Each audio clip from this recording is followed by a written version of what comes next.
வணக்கம் மக்களே, நீங்கள் இணைந்து கொண்டிருப்பது யாழ் தமிழ் செய்திகளோடு. யாழில் ஐஸ் போதைப் பொருட்களுடன் மாநகர சபை உறுப்பினர் மகன் உட்பட 2 கைது. யாழ்ப்பாணத்தில் 20 கிராம் ஐஸ் ரக போதைப் பொருட்களுடன் 2 யாழ் மாவட்ட குற்றத்தடுப்பு பிரிவினரால் கைது செய்யப்பட்டுள்ளனர். கைது செய்யப்பட்டவர்களில் ஒருவர் யாழ்ப்பாண மாநகர சபை உறுப்பினர் ஒருவரின் மகன் என தெரியவந்துள்ளது. யாழ் மாவட்ட சிரேஷ்ட போலீஸ் அத்தியட்சர் பிரிவின் கீழ் இயங்கும் போலீஸ் புலனாய்வு பிரிவினருக்கு கிடைத்த ரகசிய தகவலின் அடிப்படையில் குற்றத்தடுப்பு பிரிவினரால் மேற்கொண்ட சுற்றி வளைப்பின் போதே குறித்த இருவரும் கைது செய்யப்பட்டுள்ளனர். இவர்கள் 25 மற்றும் 23 வயதுடைய இளைஞர்கள் என்றும் குறிப்பிடப்படுகின்றது.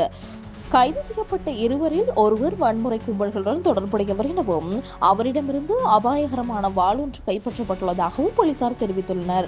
கைதான இவர்கள் குற்றத்தடுப்பு போலீசாருக்கு லஞ்சம் கொடுத்து சம்பவத்திலிருந்து தப்பிக்கவும் முயற்சி மேற்கொண்டதாக தகவல் வெளியாகியுள்ளது. சம்பவம் தொடர்பாக மேலதிக விசாரணைகளை யாழ் மாவட்ட குற்றத்தடுப்பு பிரிவினர் தீவிரமாக முன்னெடுத்து வருகின்றனர். சமீப நாட்களாக யாழ்ப்பாணத்தில் ஐஸ் போதைப் பொருள் தொடர்பாக குற்றங்களுடன் தொடர்புடைய 6 பேர் கடந்த சில தினங்களுக்குள் கைது செய்யப்பட்டிருந்த நிலையில் இந்த சம்பவம் யாழ்ப்பாணத்தில் பரபரப்பை ஏற்படுத்தியுள்ளது குறிப்பிடத்தக்கது. இத்துடன் செய்திகள் நிறைவடைகின்றது. தொடர்ந்தும் எமது யாழ் தமிழ் செய்திகளோடு இணைந்திருங்கள். வணக்கம்.